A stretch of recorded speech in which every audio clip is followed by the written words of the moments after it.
पडक्या छपरात कसं राहावं, काय खावं आणि काय ल्यावं.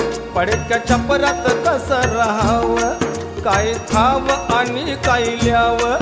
या म्हातारपणात आता कुठ कामाला आम्ही जावं. या म्हातारपणात आता कुठ कामाला आम्ही जावं. शेतीवाडी घरदार सारा, शेतीवाडी घरदार सार पोराच्या नावानं लिवलं र, लिवलं र, लिवलं र. लगीन झाल्यावर माय बाप सोडून पोरग वेगळं राहिलं र. लगीन झाल्यावर माय बाप सोडून पोरग वेगळं राहिलं र. लगीन झाल्यावर माय बाप